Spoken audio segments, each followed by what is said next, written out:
I still remember the first time I played the third generation of Pokemon games. Not long after Generation 4 came out in 2007, I was craving more Pokemon, as keep in mind the only Pokemon games I played were Diamond and Pearl. And since a friend had a copy of, Ruby, he had, several Generation 3 Pokemon games, actually, I went to my local game stores and Kmart and grabbed them. First, I got a copy of Fire Red because Kmart had the Player's Choice version for $20. Keep in mind this was back when Nintendo did reprints and lower priced versions of their games. And then later on, I moved on to the main Generation 3 games, which keep in mind you could still find in game stores where I lived in 2007 to 2008. I mean, seriously, you could still buy Ruby, Sapphire, and Emerald in game stores in 2008, and even when you opened up posters that came with Generation 4, you'd still see advertisements to get last generation Pokemon games in there. For example, with the whole Battle Revolution poster in Diamond and Pearl, it actually said on the bottom to buy them all. And it had all the Generation 3 Pokemon games. And did I mention that with the PAL Park, it was extremely easy to move your Pokemon from the old generation onto the new one? And trust me, I had some good memories playing these games. In fact, I think I've played Generation 3 to death pretty much. I mean, really, I know the Hoenn region pretty well. And arguably, Generation 3 could be considered Pokemon at its peak, with not only tons of new features and a region that encouraged exploration along with fast 60 frames a second gameplay, but it also had a remake of the original Generation 1 with the same fast gameplay of Generation 3, along with many of the problems with Generation 1 being fixed, such as the lack of balance with Pokemon in Generation 1. And it also had a wireless adapter which was optional but came with early copies of Pokemon Fire Red and Leaf Green. Not the Player's Choice version, but the original version of Fire Red and Leaf Green. And while Generation 4 was a good generation in its own right, it did not add very much over Generation 3 in my opinion, other than the physical special split and now shut down wireless online capabilities, which you can now use a private server for, luckily. Generation 5, however, was a train wreck. I ended up losing interest in Pokemon with Generation 5 because, let's be honest, it was the downfall of Pokemon. From the mediocre character designs for many characters, including the much-mocked Ice Cream Cone and Gear Pokemon, which resulted in people trying to justify it by comparing it to Generation's 1 worst designs, not realizing that it didn't fix Generation 5's, removed features which were such as berry growing, which was moved from the games to a now shut down online service, lack of post-game, which required you to be around people who owned the same game, or else you'd end up with an empty town for the post-game, a linear region which was linear for the sole purpose of trying to push a terrible storyline that was extremely cringeworthy and tried very hard to be deep down your throat, when in reality you could get the same experience by listening to Linkin Park's Hybrid Theory album on repeat for a few hours, and changes that made the game easier and more casualized. Now though, Generation 6 is the current generation. A year ago, X and Y came out, and I reviewed them. They were a train wreck of a game, featuring bland graphics that reeked of a 90s game and looked worse than Coliseum on the GameCube, the same bad character designs, along with following Nintendo's reliance on nostalgia by not only giving you a Generation 1 starter during the main game, but also by adding Mega Evolutions, or an obvious clone of Digimon's evolution system used in that show, or any anime ever made with characters that power up. While the new Pokemon in Generation 6 were mostly mediocre, keep in mind, with Generation 6, it relied a lot on older Pokemon in the main games X and Y, and a lot of Pokemon you would encounter were from older generations, similar to what Generation 2 did with Generation 1, where a lot of Generation 2 Pokemon in its region were from Generation 1, with many of the Pokemon being restricted to post-game. And it also had a cringeworthy story, which was forced and boring, with the random scene that made it feel like you were listening to Linkin Park on repeat, and boring, forgettable music that was just elevator music, really. The worst thing Generation 6 was guilty of, however, was the casualization.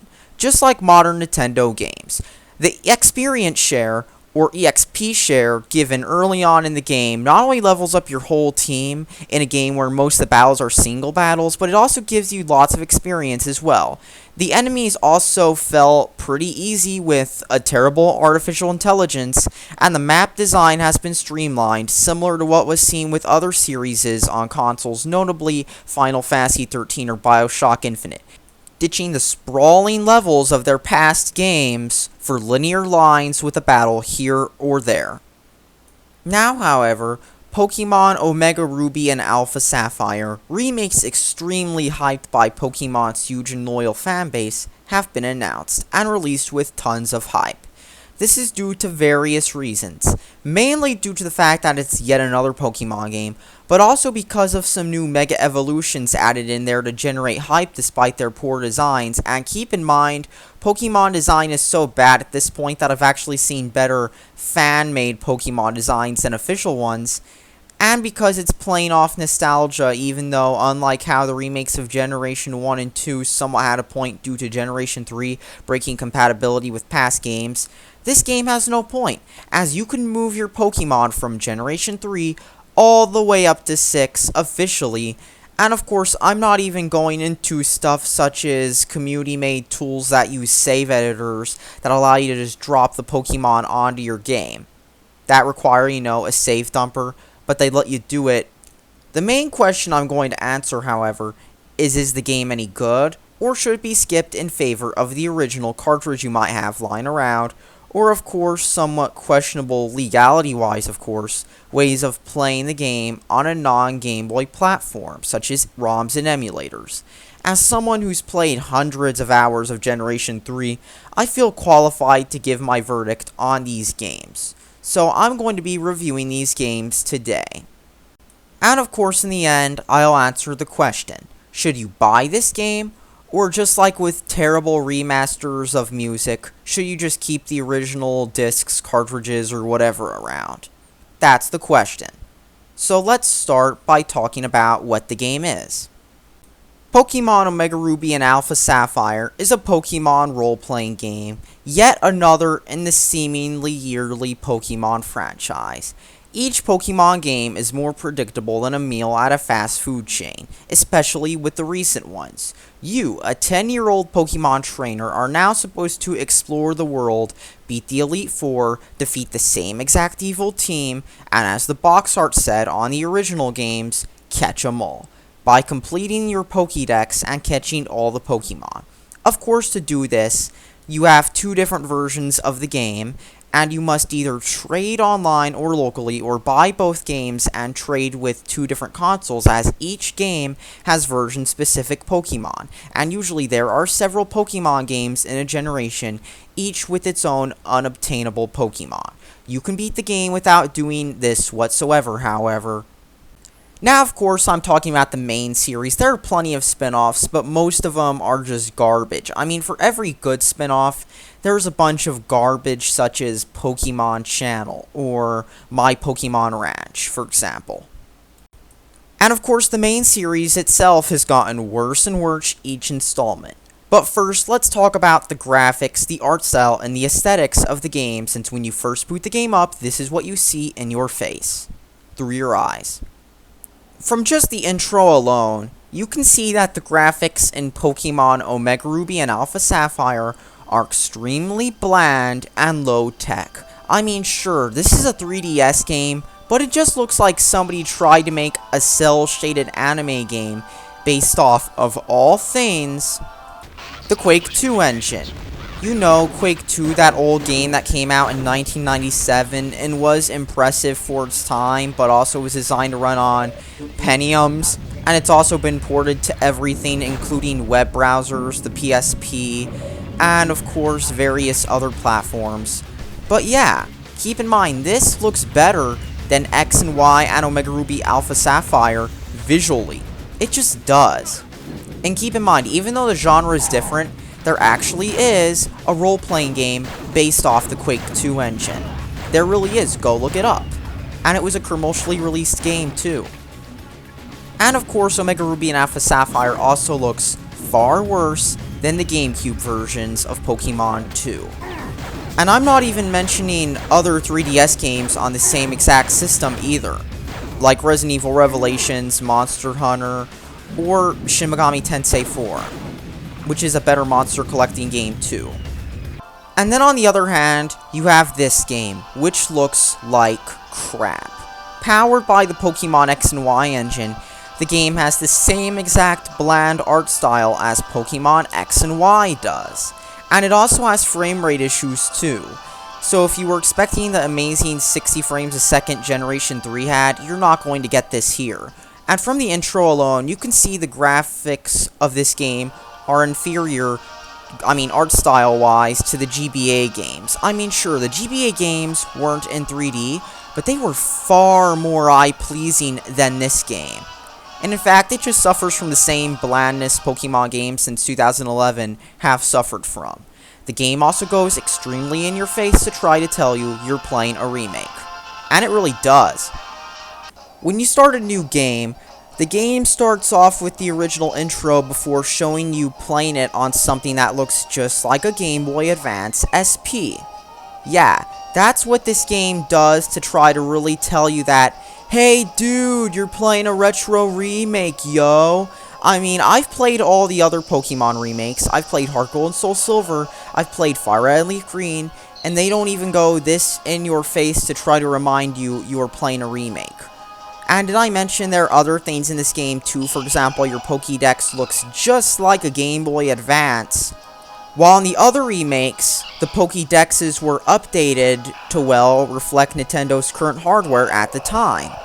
Which proves that Nintendo in this game is really trying to push the nostalgia factor in this game. Certain things in games, such as the bottom screen objects and displays, try to look just like the Game Boy Advance games too, as they really want you to know you're playing a remake. So they have to put references everywhere, and it's clear they were trying to do the same thing modern Nintendo does and attract the retro audience, because after all, references make games good. Right? And let's not forget how terrible the designs are for the Mega Evolutions and how the characters look now. In-game, the character models, just like X and Y, look absolutely horrendous, especially for a game made in 2014, and no, the excuse that the game is on a handheld doesn't cut it when you have better-looking 3DS games. While May, despite being only 10 years old, has somehow got a more revealing outfit in Generation 6. Apparently in Nintendo's world, it's okay to sexualize 10-year-olds. Look at what happened to her chest. That's all I have to say. And remember, May is only 10. I have nothing to say. But anyways, let's get back to the gameplay. So let's talk about the gameplay now. The game gives you the same exact casualized Pokemon experience you got in Pokemon X and Y, and despite having the map of Hoenn from Generation 3, the game has far more scripting to hold your hand, as apparently Game Freak assumes you're a rock or something and need to have the game play itself, along with you needing to know the most basic stuff. For example, in this scene, in the original you talk to May. In the remake, now it plays itself for you. Apparently Game Freak believes that you, the player, are so stupid that you have to have the game do this cutscene for you and push the A button for you to start the cutscene. Really, that's what this feels like. It really does. The difficulty of the game has been lowered as well, as despite Omega Ruby and Alpha Sapphire containing some of the most noobified aspects of Pokemon X and Y, which were mostly added there to appease the competitive part of the fanbase who believes Pokemon is the next StarCraft or Counter-Strike, such as the experience share that levels up your whole party, gaining experience for capturing wild Pokemon, super training, and Mega Evolutions, the artificial intelligence is still as dumb as a rock, with no effort required to plow through much of the game thanks to the experience share and the stupid AI or artificial intelligence. Why try building up a team when the experience share levels it for you? To make matters worse, you are given this early on in the game. You know that one Team Magma battle in the forest, or Team Aqua if you're playing the other version? Well, once you beat that battle, you'll eventually get access to, well, get this, the experience share. Yup, early on in the game, after this easy battle, you get access to the experience share.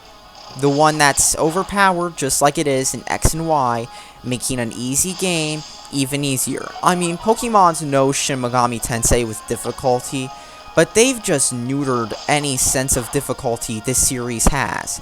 And at this point, it's like non-existent, just because of how easy this game series is. It really is. And you know, the only reason my Pokemon's levels are so low is because I literally skipped half the trainer battles. Yeah, that's right, I'm beating this even though I skipped half the trainer battles in this game. That's just easy. It really is. In other words, the experience share is like if Doom gave you one of the most powerful guns in the game in like the second or third level. Like, let's just say the BFG 9000. That's what this is like, because it makes the game extremely easy, and they just hand it to you. They really do that, and it's pretty pathetic on how easy this game is nowadays. While the game corner has been removed in this game because it's bad for kids and it would give the game a 12 and up rating from the PEGI, 10-year-olds being more sexualized is perfectly fine for kids. Along with Pokemon Ami, which has quickly become popular among porn artists online. And yes, I typed that term in on Bean Images, and I got so much porn, it was ridiculous. I mean, I would not want a kid seeing that. I wouldn't. So what does this Game Corner thing have to do with anything? Well, not only was Game Corner a big feature in the older Pokemon generations, but it also proves that Nintendo will happily cut features just to keep Pokemon in that safe game for kids zone, and that they will never ever try pushing the boundaries or anything, even though people online who worship Nintendo seem to think that Nintendo's hardcore. Trust me, Pokemon is going to forever remain a casualized kids game just because of stuff like that. It will. It's never ever going to have a well-written storyline because, well, let's be honest here. They don't want to put anything that would trigger the rating boards. The game also suffers from the same technical flaws as Pokemon X and Y, such as the slowdown when 3D mode is on, which is funny not only because Nintendo has actually been trying to hype up how their games are 60 frames a second, but also because the original Generation 3 games ran at 60 frames a second. Not 30, not 25, not 15, 60 frames a second smooth, with no slowdown. This, on the other hand, 30. The same frame rate that got Diamond and Pearl a bunch of criticism years ago. More carryovers from X and Y include the 3D mode from X and Y, which is only on par of the time, to the fact that the analog mode is merely an overlay over the grid-based collision detection system. And look, in Omega Ruby and Alpha Sapphire, slowdown even happens in some of the same exact spots. I mean, you might have thought the game would have been better optimized, kind of like how Platinum was in Generation 4, but no, this game is not better optimized whatsoever. It still has slowdown throughout the whole game. It just does. That's pathetic. And right here, I have footage that shows the game still is indeed grid-based, as you can tell by the collision detection and my character snapping onto an invisible spot in the grid the second I push the D-pad, including doing stuff such as moonwalking. And yes, that's what my main character does when I push the D-pad in a certain direction. They moonwalk. Really, that's because of how bad the collision detection is in this game, and how it shows that when you use the D-pad, you are still grid-based. In fact, if you go into a building, you are grid-based as well, for some reason. I don't know why, but that proves that this game is still on the same exact broken engine as X and Y is. And I mentioned the collision detection will still cause bouncing against invisible walls, as you can see here. I'm bouncing onto an invisible wall because of how the grid-based system works, but when I push up on the D-pad, I can walk straight. That should tell you something about Game Freak. Game Freak is lazy, and they're using the same exact code as they did several generations ago for the collision detection. Great job. While past Pokemon remakes offered interesting features such as Battle Frontier, or the Sevi Islands in Fire Red Leaf Green, or the drawn pictures of the region you were entering. Like, let's just say if you were entering a forest, you'd see a picture of a forest, like, that's pretty well drawn, or same with the cave. And let's not forget how with Generation 4's remakes, Heart Gold and Soul Silver, you actually had this interesting thing where any Pokemon in the game in your first slot would follow you, and you could have any Pokemon do it. From big legendary Pokemon to even the Pokemon that you'd think nobody would care about. Each and every one had an overworld sprite. And yet here we have this game which feels like a straight port of Hoenn onto the X and Y engine, with absolutely nothing to convince you that this is amazing. There's nothing whatsoever. It just feels empty and bland. And I might as well mention again, if I haven't already, that Battle Frontier is gone in this game. So if you want to keep playing Battle Frontier, stick with your Emerald, Platinum, or Heart Gold and Soul Silver cartridge. You might as well do that. The music, oh man, what can I say? It's extremely bland. They somehow went from the amazing, full of bass, Game Boy Advance style Generation 3 soundtrack to something that sounds like it's a ringtone from an old flip phone, complete with a bad MIDI sound font. The music also sounded tinny when I played it as well, like something seems missing from it. I mean, the music in this game just sounds like a bad fan remix you'd find on SoundCloud, and it just lacks character whatsoever. It's just boring to listen to, just like this whole game is in general. So my final verdict on this game: have you ever seen those If Quake or Doom Were Done Today videos parodying the modern gaming industry? Now imagine there was a Pokemon version of that video. Now imagine that it wasn't a video somebody made on YouTube when they were bored one night, but a real game you can buy for $40 at Walmart, GameStop, Target, or your favorite store of choice.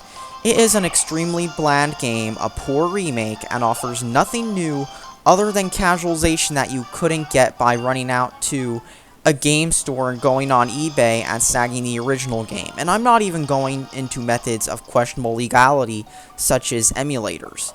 This game is everything wrong with the Pokemon franchise in one game, and the sad part is, it's going to sell because it panders to the right demographics. Kids, the Hot Topic crowd, and yes, they do sell Pokemon stuff at Hot Topic, and adults who play kids games. That's all I really have to say. Thanks for watching and subscribe for more.